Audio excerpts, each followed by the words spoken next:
નમસ્તે વિદ્યાર્થી મિત્રો, લાસ્ટ ટાઈમ આપણે ઓમનો પ્રયોગ સમજ્યા હતા જે પ્રવૃત્તિ 12.1 છે અને આ ઓમના પ્રયોગ પરથી ઓમનો નિયમ શું છે, ઉપરાંત ઓમના નિયમ પરથી અવરોધનું સૂત્ર, અવરોધના સૂત્ર પરથી તેનો SI એકમ, ઉપરાંત અવરોધના SI એકમને કેવી રીતે વ્યાખ્યાયિત કરવામાં આવે છે તેના વિશે આપણે લાસ્ટ ટાઈમ સમજી ગયા. હવે વિદ્યાર્થી મિત્રો, આ જે પણ અવરોધ છે એ અવરોધ જુદા જુદા અવરોધનો અભ્યાસ કરીએ તો જુદા જુદા અવરોધનો અભ્યાસ કરવા માટેની આપણી પ્રવૃત્તિ 12.2 છે.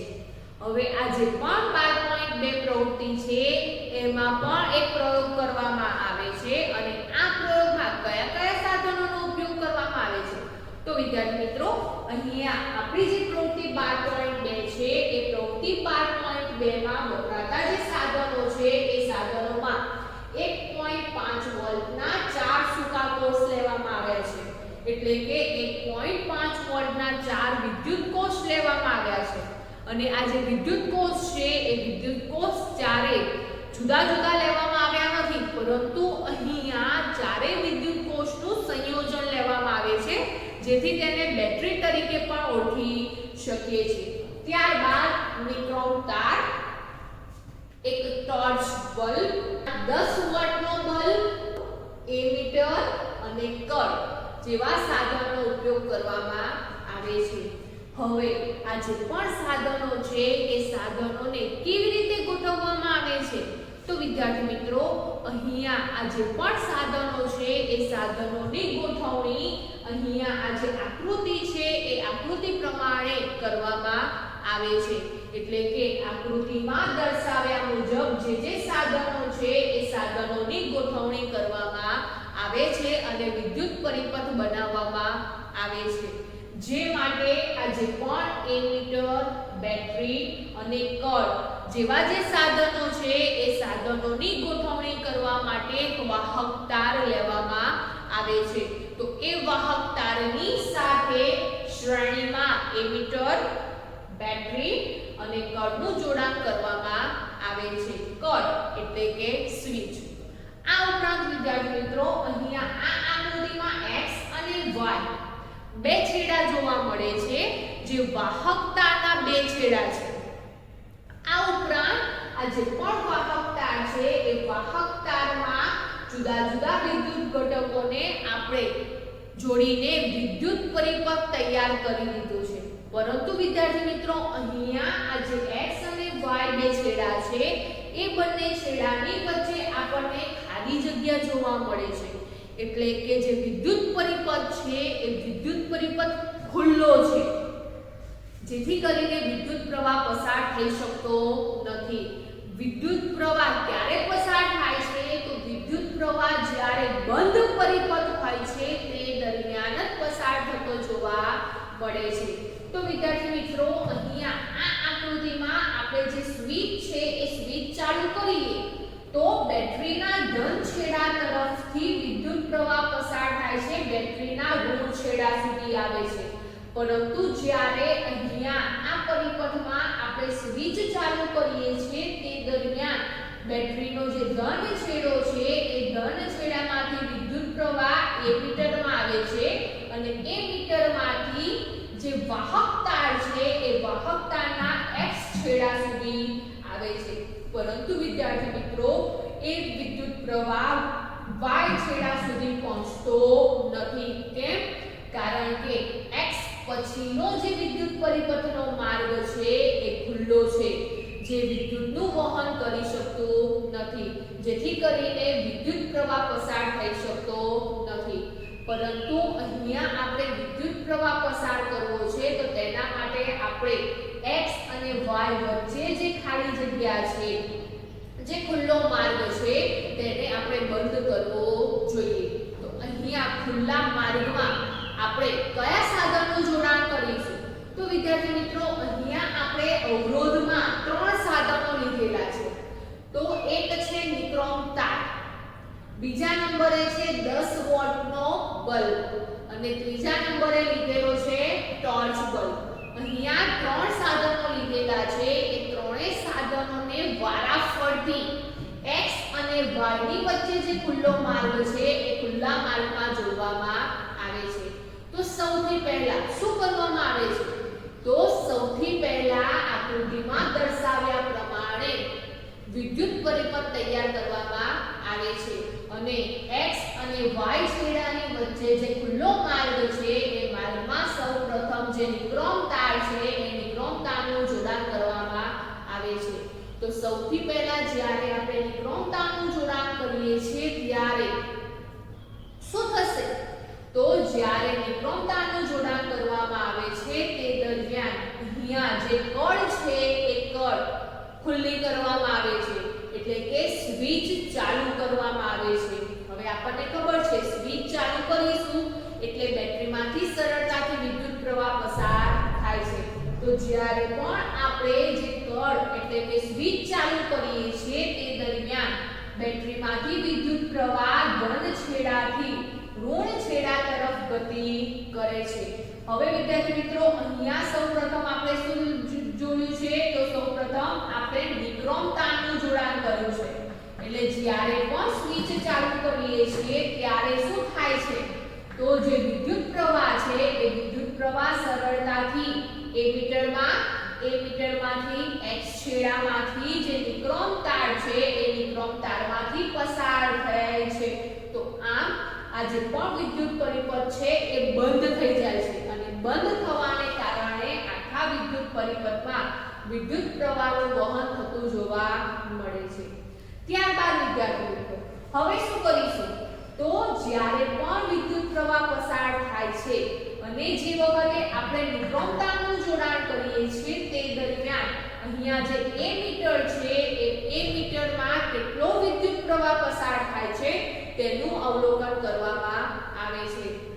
તો સૌથી પહેલા વિદ્યુત પરિપથમાં બે છેડાની વચ્ચે નિક્રોમ તારનું જોડાણ કરવામાં આવે છે અને સ્વિચ ચાલુ કરવામાં આવે છે, એટલે કે કળ ખુલ્લો કરવામાં આવે છે. તે દરમિયાન પરિપથમાં વહેતો જે વિદ્યુત પ્રવાહ છે એ મીટરની મદદથી તેને નોંધવામાં આવે છે.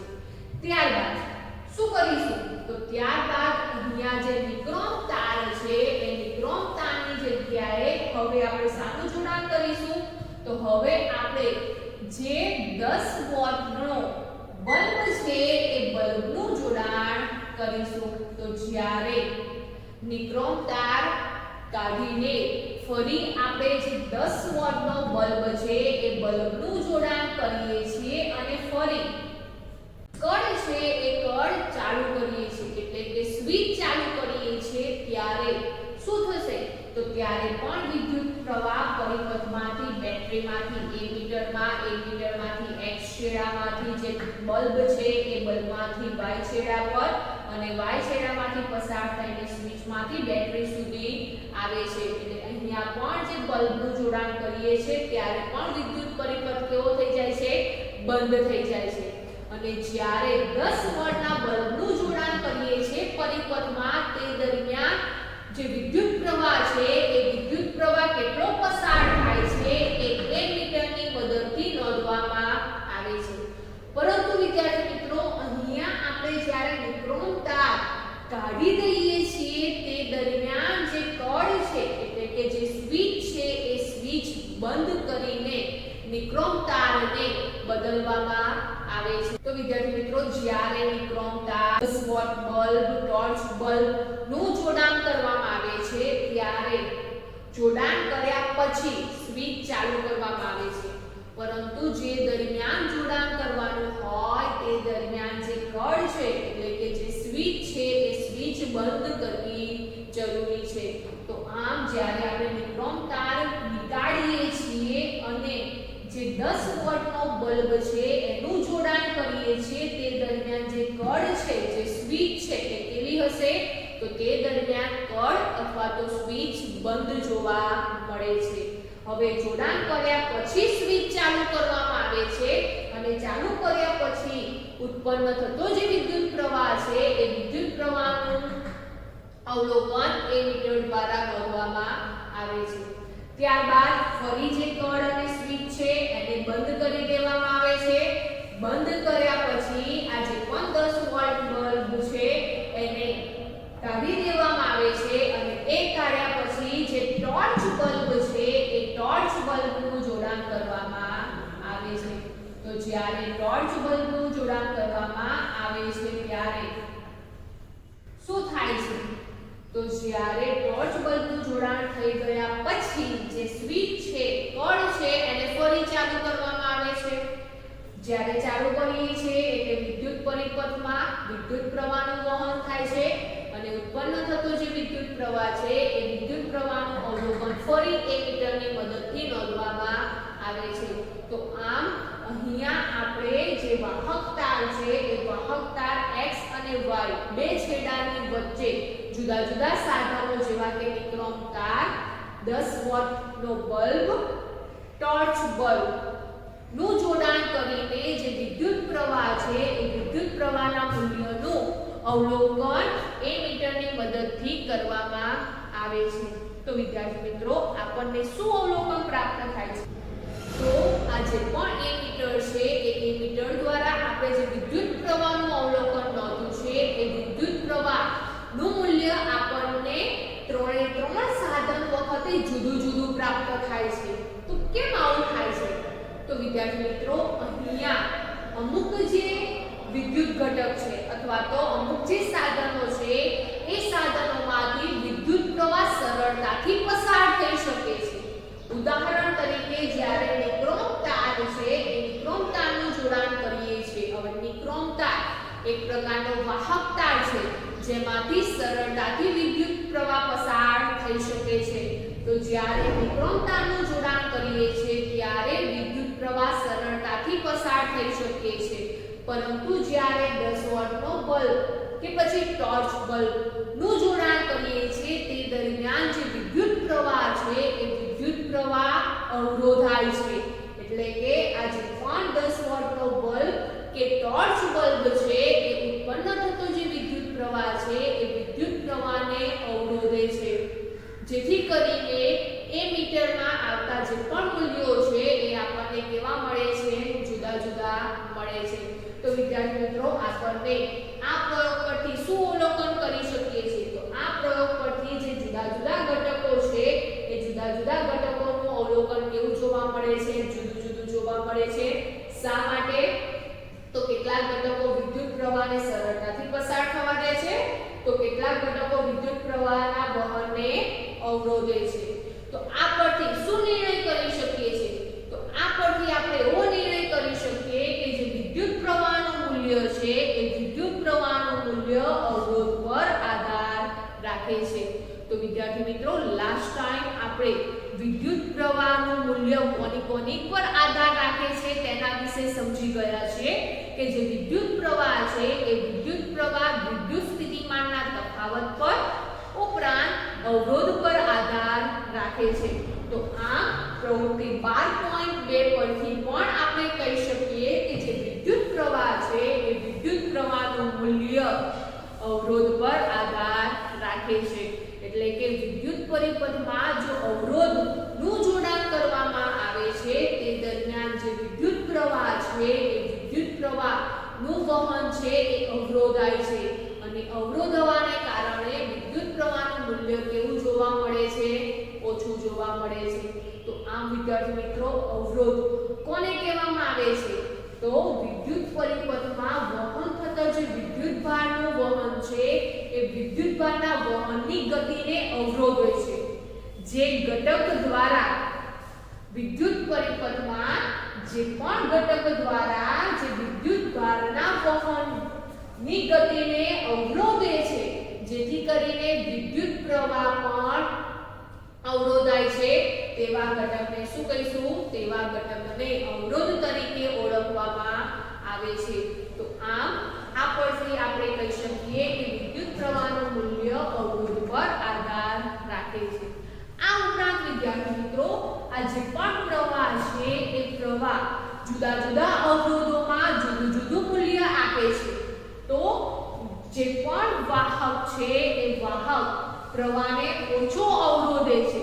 એટલે કે જે પણ આપણે વાહક લીધેલો છે, અવરોધ લીધેલો છે, જે વિદ્યુત પ્રવાહને ઓછો અવરોધે છે, જે તારને સુવાહક અથવા તો સારો વાહક તરીકે ઓળખવામાં આવે છે. અને આ જે પણ સારો વાહક છે એ સારો વાહક અથવા તો સુવાહક શામાંથી બને છે, કયા દ્રવ્યમાંથી બનાવવામાં આવે છે? તો ઉદાહરણ તરીકે તાંબુ અને એલ્યુમિનિયમમાંથી સુવાહક તાર બનાવવામાં આવે છે. તો સુવાહક અથવા તો સારો વાહક કોને કહેવામાં આવે છે? તો જેના દ્વારા વિદ્યુત પ્રવાહની ગતિ ઓછી અવરોધાય છે તેને સારો વાહક તરીકે ઓળખવામાં આવે છે. ત્યારબાદ વિદ્યાર્થી મિત્રો, જે વાહક દ્વારા જે વિદ્યુત પ્રવાહ છે એ વિદ્યુત પ્રવાહની ગતિ ગણના પાત્ર અવરોધે, ગણના પાત્ર એટલે કે આપણે ગણતરી કરી શકીએ તેટલું જ અવરોધાય છે તેવો જે વાહક છે જેને અવરોધક તરીકે ઓળખવામાં આવે છે. તો અહીંયા અવરોધક તરીકે નિક્રોમ જેવી મિશ્ર ધાતુનો ઉપયોગ કરવામાં આવે છે. એટલે કે જે અવરોધક છે એ અવરોધક કેવા દ્રવ્યમાંથી બનાવવામાં આવે છે? તો અવરોધક મિશ્ર ધાતુમાંથી બનાવવામાં આવે છે. કેવી? તો નિક્રોમ જેવી જે મિશ્ર ધાતુ છે એવી મિશ્ર ધાતુમાંથી અવરોધક બનાવવામાં આવે છે.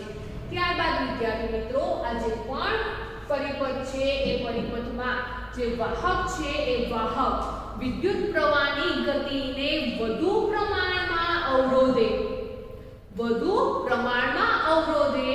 તો તે જે વાહક છે જેને શું કહીશું આપણે? મંદ વાહક તરીકે ઓળખીશું. એટલે કે એ જે પરિપથ છે એ પરિપથમાં એ જે પણ વિદ્યુત પ્રવાહ છે એ વિદ્યુત પ્રવાહ ઓછો પ્રમાણમાં ઉત્પન્ન થાય છે, ઓછા પ્રમાણમાં પસાર થાય છે, જેને શું કહીશું આપણે? મંદ વાહક કહીએ છીએ.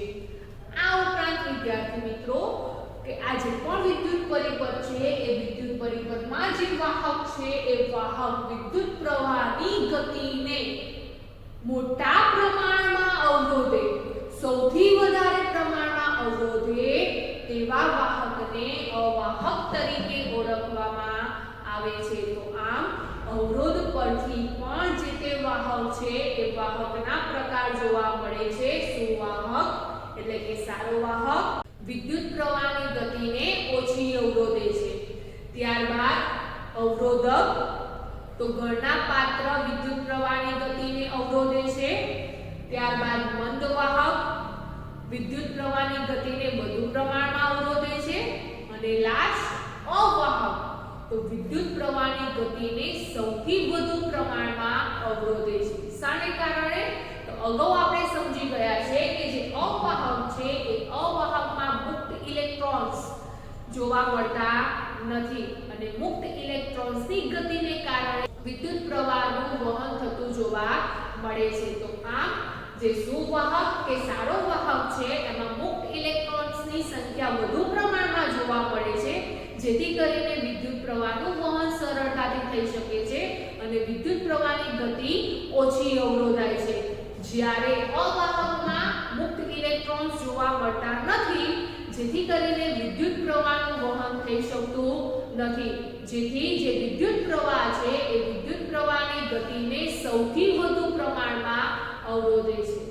આ ઉપરાંત વિદ્યાર્થી મિત્રો, રેડિયો અને ટીવી જેવા જે ઉપકરણો છે એ ઉપકરણોમાં પણ અવરોધનો ઉપયોગ કરવામાં આવે છે અને તેમાં વપરાતો જે પણ અવરોધ છે એ અવરોધ કાર્બન અને ગ્રેફાઇટના મિશ્રણથી બનાવવામાં આવે છે. એટલે કે રેડિયો અને ટીવી જેવા જે ઉપકરણો છે એ ઉપકરણોમાં વપરાતા જે અવરોધક છે એ અવરોધક કાર્બન અને ગ્રેફાઇટના યોગ્ય મિશ્રણથી બનાવવામાં આવે છે. તેવી જ રીતે વિદ્યાર્થી મિત્રો, આ જે અવરોધ છે એ અવરોધ વિદ્યુત પ્રવાહની ગતિને અવરોધે છે. તો આમ જે વિદ્યુત પરિપથ છે એ વિદ્યુત પરિપથમાં જે વિદ્યુત ઘટક છે એ વિદ્યુત ઘટકની મદદથી મુક્ત ઇલેક્ટ્રોન્સની ગતિ અવરોધાય છે અને મુક્ત ઇલેક્ટ્રોન્સની ગતિ અવરોધાવાને કારણે વિદ્યુત પ્રવાહ પણ અવરોધાય છે. તો તો જે ઘટકને આધારે વિદ્યુત પ્રવાહ અવરોધાય છે જેને અવરોધ તરીકે ઓળખવામાં આવે છે. હવે આ જે અવરોધ છે એ અવરોધ કયા કયા પરિબળો પર આધાર રાખે છે તે સમજવા માટે જોઈએ આપણે પ્રવૃત્તિ 12.3. તો પ્રવૃત્તિ 12.3 માં જે અવરોધ છે એ અવરોધ કયા કયા પરિબળો પર આધાર રાખે છે તેના વિશેનો ખ્યાલ આપે છે. તો વિદ્યાર્થી મિત્રો પ્રવૃત્તિ 12.3 માં કયા કયા સાધનો લેવામાં આવે છે? તો પ્રવૃત્તિ 12.3 માં એક કોષ વિદ્યુત કોષ લીધેલો છે પણ કેટલો? એક જ વિદ્યુત કોષ લેવામાં આવે છે. ત્યારબાદ એમીટર કળ ઉપરાંત નિક્રોમ તાર લેવામાં આવે છે અને તાંબાનો તાર લેવામાં આવે છે. અહીંયા વિદ્યાર્થી મિત્રો આ પ્રવૃત્તિમાં જે નિક્રોમ તાર છે એ નિક્રોમ તાર જુદા જુદા પ્રકારના લેવામાં આવે છે. તો સૌથી પહેલા જે નિક્રોમ તાર છે એ નિક્રોમ તાર L લંબાઈ અને જે તાર છે એ તારનો આડછેદ છે એનું ક્ષેત્રફળ a જેટલું જોવા મળે છે. એટલે કે સૌથી પહેલા જે તાર 1 છે એ નિક્રોમ તાર 1 કેવા પ્રકારનો લેવામાં આવે છે? તો નિક્રોમ તારની લંબાઈ કેટલી જોવા મળે છે? L જોવા મળે છે અને તે તારનું ક્ષેત્રફળ a જેટલું હોય તેટલો જાડો જોવા મળે છે. બીજા નંબરનો નિક્રોમ તાર કેવો લેવામાં આવે છે? તો બીજા નંબરે નિક્રોમ તાર લંબાઈ બમણી કરવામાં આવે છે. જે પહેલા નંબરનો તાર છે એ તારની જેટલી લંબાઈ છે તેનાથી બમણી લંબાઈનો નિક્રોમ તાર લેવામાં આવે છે અને જાડાઈ તેના તેટલી જ રાખવામાં આવે છે. એટલે કે એક ક્ષેત્રફળ ધરાવતી જાડાઈ લેવામાં આવે છે. અને તેવી જ રીતે ત્રીજા નંબરનો નિક્રોમ તાર કેવો લેવામાં આવે છે? તો ત્રીજા નંબરનો નિક્રોમ તાર લંબાઈ પહેલા તારના જેટલી જ લેવામાં આવે છે. એટલે કે પહેલા તારમાં જે લંબાઈ છે તેટલી જ લંબાઈ લેવામાં આવે છે પરંતુ જાડાઈ એનું જે ક્ષેત્રફળ એ છે એ a કરતા બમણું લેવામાં આવે છે. તો આમ ટૂંકમાં સમજીએ તો અહીંયા જે નિક્રોમ તાર છે એ નિક્રોમ તાર સૌથી પહેલા પાતળો તાર લેવામાં આવે છે.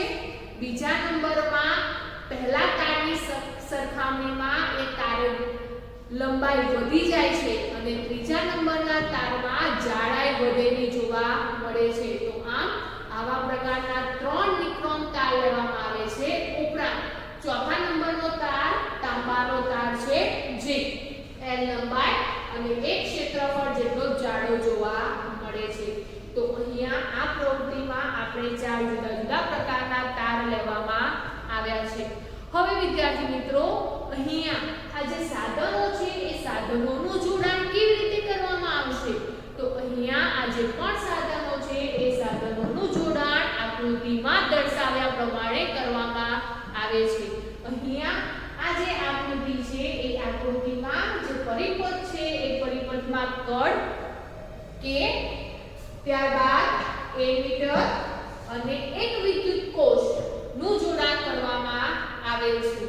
ઉપરાંત વિદ્યાર્થી મિત્રો જે વાહક તાર છે એ વાહક તારના જે બંને છેડા છે એ બંને છેડા પર વારાફરતી આપણે જે 4 તાર લીધેલા છે એ 4 તારનું જોડાણ કરવામાં આવે છે. તો આમ આકૃતિમાં દર્શાવ્યા પ્રમાણે જે તે સાધનોને ગોઠવવામાં આવે છે. હવે સૌથી પહેલા જે વાહક તારના બે છેડા છે એ વાહક તારના બંને છેડાની વચ્ચે પ્રથમ નંબરનો જે તાર છે એટલે કે L લંબાઈ અને એક ક્ષેત્રફળ જેટલો જાડો જે તાર છે એ તારનું જોડાણ કરવામાં આવે છે. અહીંયા પણ વિદ્યાર્થી મિત્રો આપણે એ ધ્યાન રાખવાનું છે જ્યારે તારનું જોડાણ કરીએ છીએ તે દરમિયાન જે કળ છે એટલે કે જે સ્વિચ છે એ સ્વિચ બંધ હોવી જોઈએ. હવે પહેલા નંબરના તારનું જોડાણ કર્યા પછી જે કળ છે સ્વિચ છે એ સ્વિચ ચાલુ કરવામાં આવે છે અને વિદ્યુત પરિપથમાં ઉત્પન્ન થતો જે વિદ્યુત પ્રવાહ છે એ વિદ્યુત પ્રવાહનું અવલોકન એમીટરમાંથી નોંધવામાં આવે છે. તો સૌથી પહેલા નંબરના તારમાંથી પસાર થતો જે વિદ્યુત પ્રવાહ છે તેનું મૂલ્ય એમીટરમાંથી નોંધવામાં આવે છે.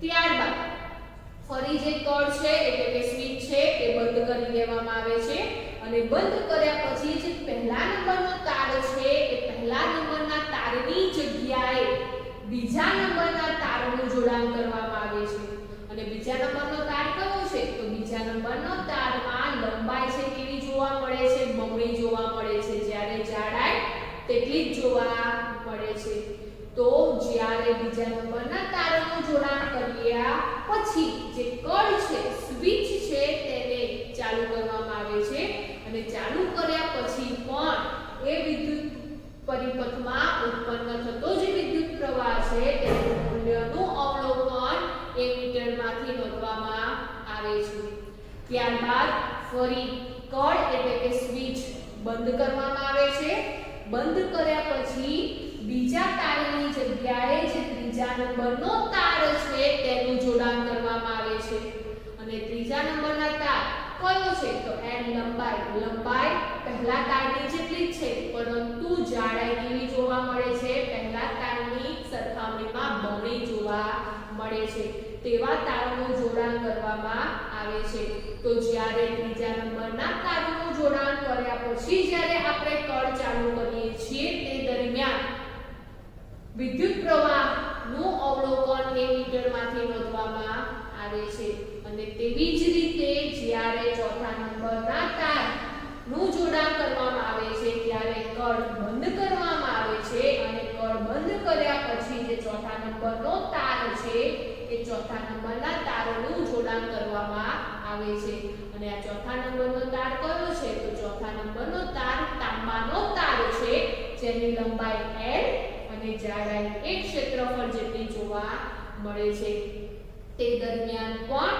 જે કળ છે એ કળ ચાલુ કરતા જે વિદ્યુત પ્રવાહ છે એ વિદ્યુત પ્રવાહનું અવલોકન એમીટરની મદદથી નોંધવામાં આવે છે તો અહીંયા આ પ્રવૃત્તિમાં ચાર જુદા જુદા પ્રકારના તારનું જોડાણ વિદ્યુત પરિપથમાં કરવામાં આવે છે અને ત્યારબાદ ઉત્પન્ન થતો જે વિદ્યુત પ્રવાહ છે તેનું અવલોકન એમીટરની મદદથી નોંધવામાં આવે છે હવે વિદ્યાર્થી મિત્રો અહીંયા આપણે આ ચાર તારનું જોડાણ કર્યા પછી તેનું અવલોકન જોઈએ તો વિદ્યુત પ્રવાહનું મૂલ્ય કેવું જોવા મળશે તો અહીંયા પણ વિદ્યાર્થી મિત્રો અહીંયા ચાર પ્રકારના તારનું જોડાણ કરીએ છીએ ત્યારે જે વિદ્યુત પ્રવાહ છે એ વિદ્યુત પ્રવાહનું મૂલ્ય પણ આપણને જુદું જુદું જોવા મળે છે એટલે કે આપણે જે વિદ્યુત પ્રવાહનું અવલોકન નોંધ્યું છે એ અવલોકન કેવું જોવા મળે છે એ અવલોકન આપણને જુદું જુદું જોવા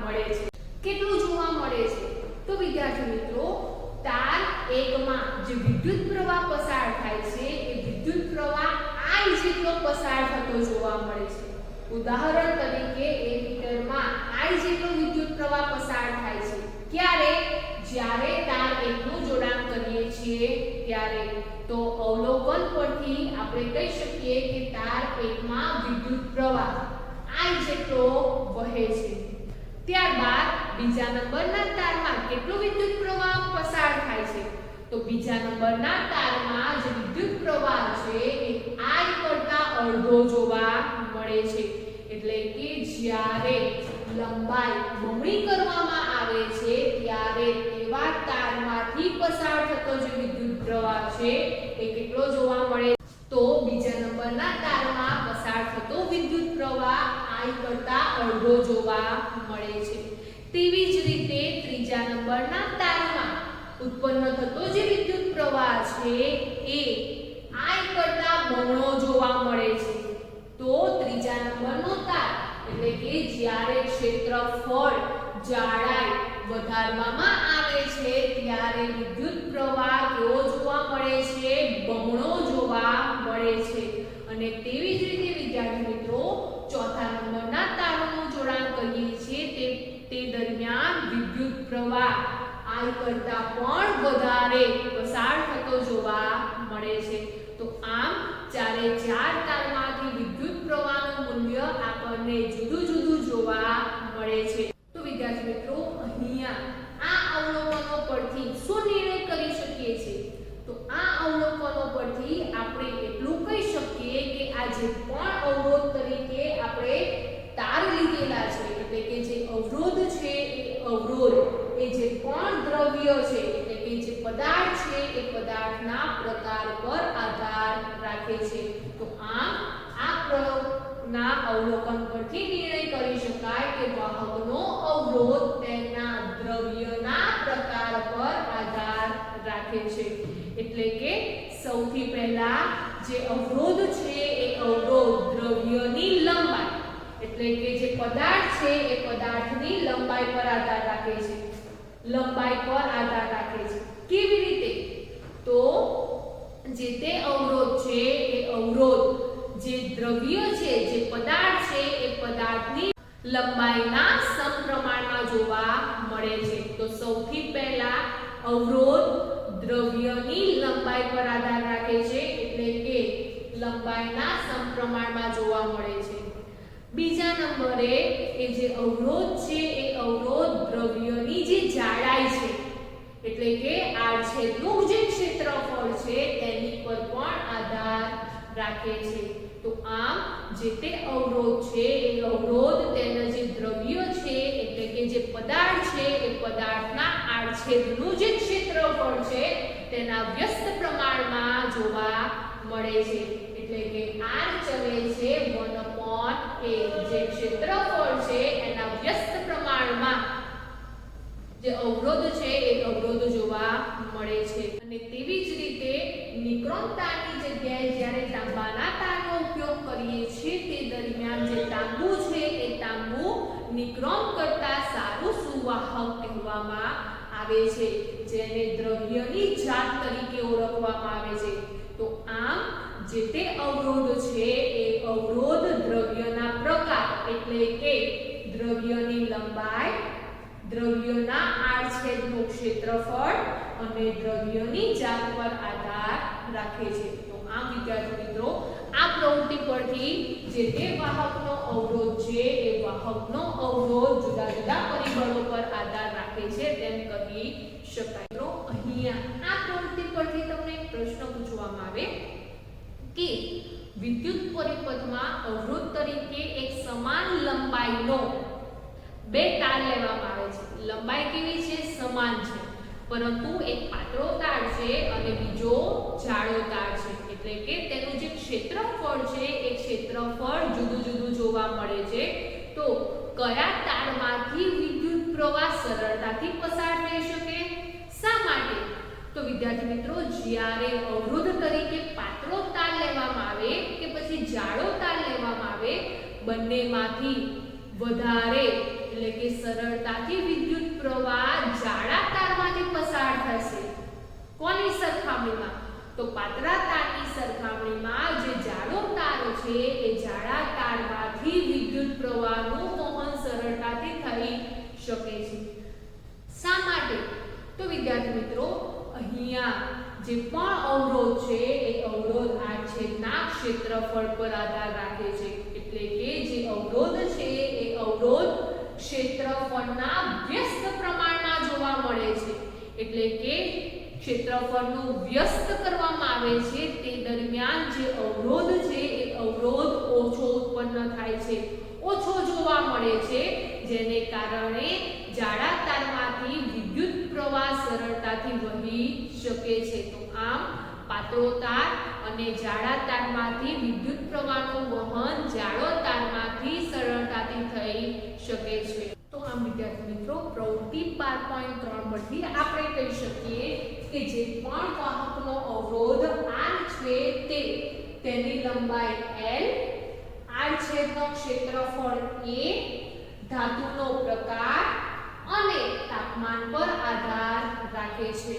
અને તે પરથી આપણે એ પણ જોયું કે જે અવરોધ છે એ અવરોધ લંબાઈના સમપ્રમાણમાં જોવા મળે છે, ઉપરાંત અવરોધ છે એ અવરોધ આડછેદના ક્ષેત્રફળના વ્યસ્ત પ્રમાણમાં જોવા મળે છે. તો અહીંયા આ જે પણ માપ છે એ ચોકસાઈપૂર્વકના છે.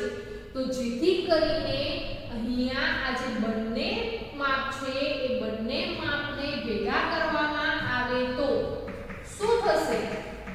તો જ્યારે અહીંયા આ બંને માપને ભેગા કરવામાં આવે છે ત્યારે અવરોધ r ચલે છે l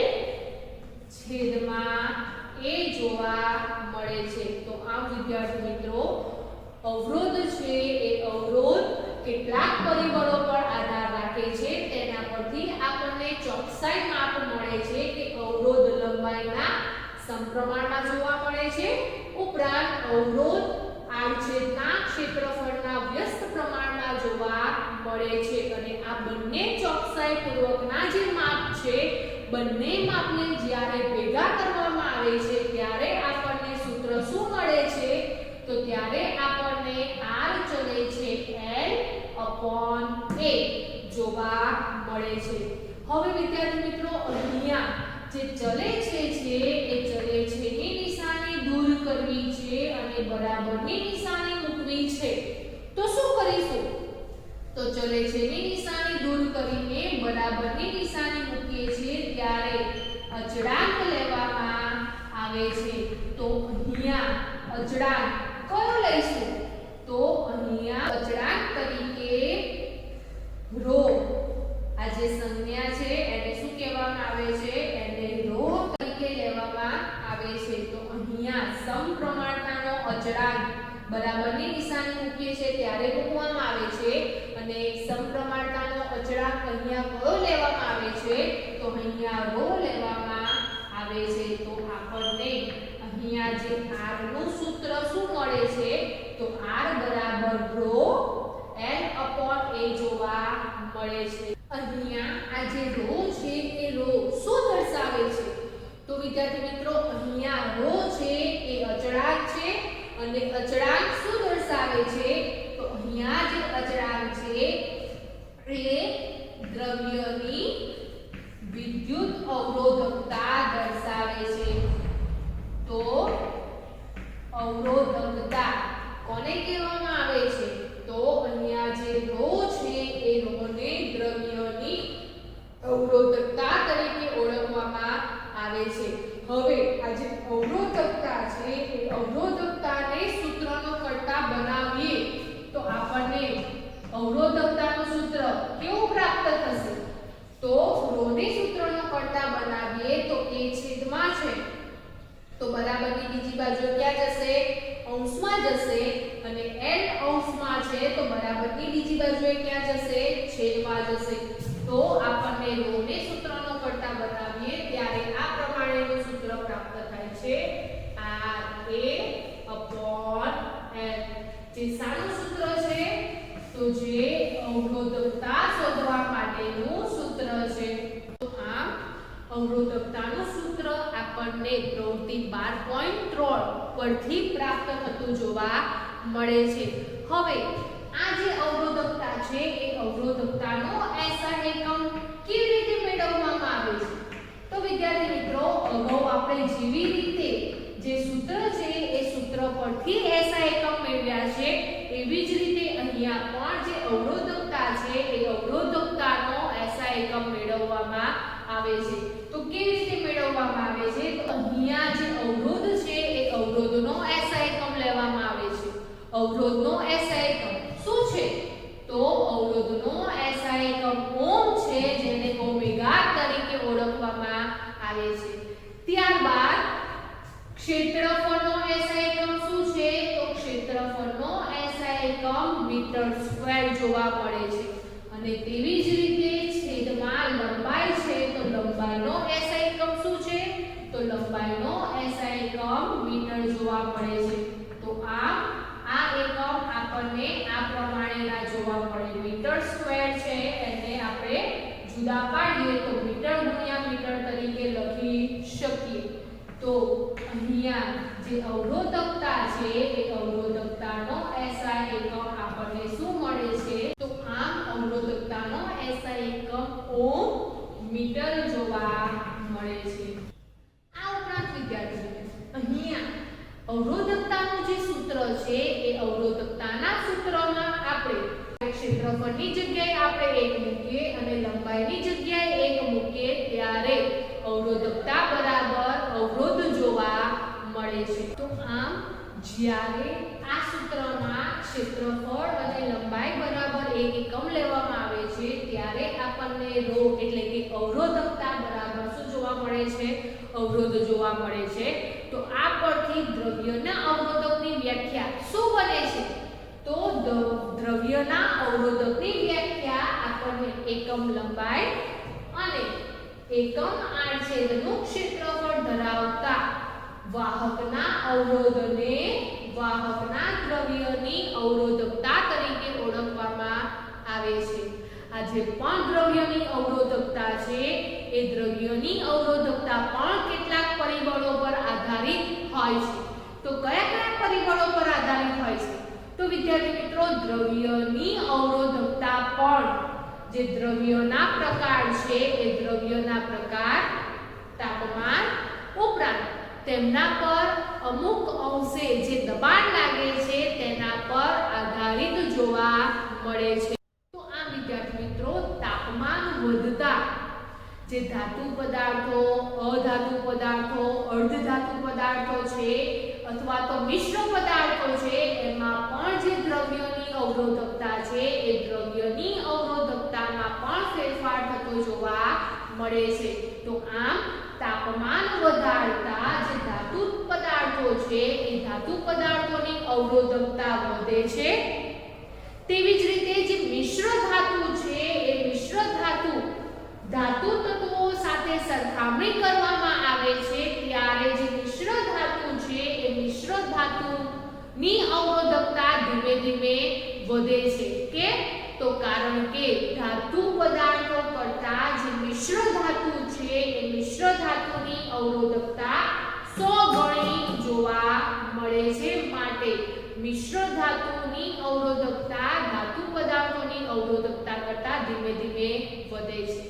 તેવી જ રીતે જે અર્ધધાતુ પદાર્થો છે એટલે કે અર્ધવાહકો છે એ અર્ધવાહકોની અવરોધકતા ઘટે છે અને જે અવાહકો છે એટલે કે જેમાં મુક્ત ઇલેક્ટ્રોન જોવા મળતા નથી તેવા જે અવાહકો છે એ અવાહકોમાં તાપમાન વધતા તેમની જે અવરોધકતા છે એ અવરોધકતા અલ્પ પ્રમાણમાં ઘટતી જોવા મળે છે. તો આ વિદ્યાર્થી મિત્રો, દ્રવ્યની અવરોધકતા પણ દ્રવ્યના પ્રકાર, તાપમાન અને તેના પર લાગતું જે દબાણ છે તેના પર આધાર રાખે છે. તો વિદ્યાર્થી મિત્રો, અહીંયા આ કોષ્ટકમાં આપણને જુદા જુદા દ્રવ્યના પ્રકારો એટલે કે સુવાહક ધાતુ પદાર્થો, મિશ્ર ધાતુઓ અને અવાહક પદાર્થોના જુદા જુદા નામ આપેલા છે અને તેમની અવરોધકતા દર્શાવેલી છે. હવે આ કોષ્ટકમાં ધાતુઓ અને મિશ્ર ધાતુઓની અવરોધકતાનો ગાળો જોઈએ તો જે ધાતુઓ છે એટલે કે જે સુવાહકો છે તેમની અવરોધકતા 10⁻⁸ ઓહ્મ મીટર જેટલી જોવા મળે છે અને મિશ્ર ધાતુઓની જોઈએ તો મિશ્ર ધાતુઓની અવરોધકતા 10⁻⁶ ઓહ્મ મીટર જેટલી જોવા મળે છે.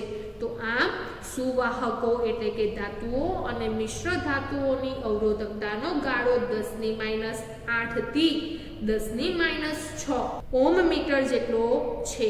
અર્થાત એવું પણ કહી શકાય કે તેમની અવરોધકતા ખૂબ ઓછી છે. તો આમ સારા વાહકોની અવરોધકતા ખૂબ ઓછી જોવા મળે છે અને મંદ વાહકોની અવરોધકતા ખૂબ ઊંચી જોવા મળે છે. તો જો વિદ્યાર્થી મિત્રો, આ કોષ્ટકમાં રબર અને જે કાચ છે એ અવાહક પદાર્થો છે અને તેમની અવરોધકતા જોઈએ તો તેમની અવરોધકતા ખૂબ ઊંચી છે જે આશરે 10⁻12 થી 10⁻17 ઓહ્મ મીટરના ક્રમની હોય છે. તો આમ વિદ્યાર્થી મિત્રો, અહીંયા જે પણ ધાતુ પદાર્થો છે જેવા કે તાંબુ, એલ્યુમિનિયમ, એમની અવરોધકતા ખૂબ ઓછી જોવા મળે છે જેથી તેઓ સારા સુવાહક છે. ઉપરાંત રબર અને જે કાચ છે એમની અવરોધકતા વધારે જોવા મળે છે જેથી તે અવાહક છે. આ માટે વિદ્યુત પરિપથમાં અથવા તો વિદ્યુતને એક જગ્યાએથી બીજી જગ્યાએ પહોંચાડવા માટે વિદ્યુત પ્રવાહનું વહન કરવા માટે અહીંયા સુવાહક પદાર્થો એટલે કે તાંબાનો તાર કે એલ્યુમિનિયમના તારોની બનાવટ કરવામાં આવે છે. તેવી જ રીતે વિદ્યાર્થી મિત્રો, મિશ્ર ધાતુઓની અવરોધકતાની સરખામણીમાં ઊંચી હોય છે.